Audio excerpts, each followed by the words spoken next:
Heto lang naman yung reaksyon ko sa inihaw namin na panga.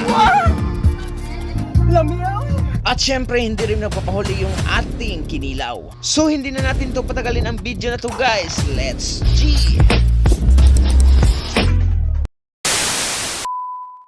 Yo, what's up guys? So for today's video, another vlog at another content na naman. At syempre, heto na naman ang inyong lingkod. Walang iba kundi si Ken's TV Vlog. At sa vlog na to guys, nandito kami sa Pipito, Liloan Beach Resorts. Dahil ngayong araw guys, ay ika-6 na ng anibersaryo ng aming chapter. At syempre, isang mabilis siyang shoutout sa lahat ng mga member ng Utah Delta chapter. At habang nagbibideo ako dyan, ay tuwang-tuwa yung mga brother natin. At eto guys, binalatan ko na yung luya. At syempre, hindi rin magpapahuli yung kinilaw natin. At dyan banda guys, ay ginayat na ni Badlo ko yung luya. At habang nagagayat siya dyan guys, ay binidyohan ko na. At ditong banda guys, ay tumulong na rin yung iba. At dito guys, nagsiga na si Kuya Bal para isasalang na namin yung inihaw. At dito naman guys, si brother tamang pakyut lang. At heto na naman yung tatlo. Nag-aaway sila kung sino sa kanilang tatlo yung gwapo. At sinabi kong wag na lang ninyong pansinin. At dito naglagay na ako ng kunting bitchin para sumarap naman yung ating iihawin. At dito ginayat ko na yung sibuyas at sili. At syempre tamang-tama to sa dami.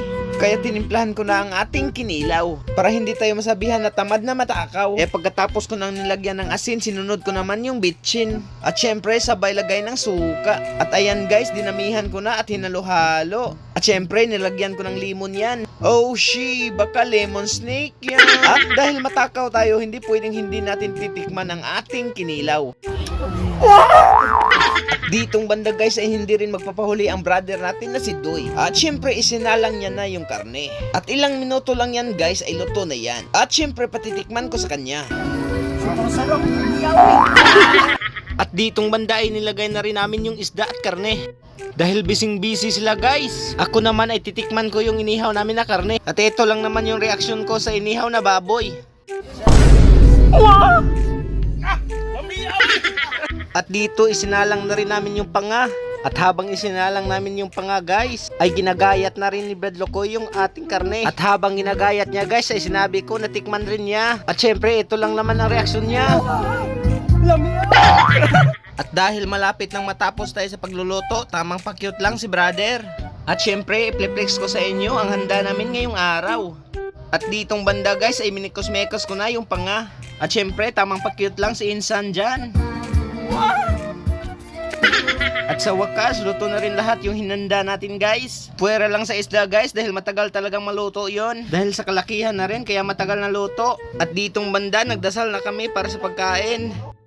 At yan nga pala guys ang mga warriors ng Utah Delta chapter. Syempre pagkatapos magdasal ay attack na yung mga warriors. At dyang banda guys ay wala yung insan nyo dahil siya yung nagbibideo. At syempre hindi naman tayo magpapahuli kaya let's go. Attack na, pinauna ko lang sila guys para sa akin na lahat yung matira. Kaya pa-like and share and follow dahil kakain na ako. At dyan banda guys ay umatake na yung unggoy nyo. Sa mga nanonood lang dyan guys, tara kain tayo. At syempre maraming salamat sa mga walang sawang sumuporta po sa akin. Salamat sa inyo. Bye bye. God bless.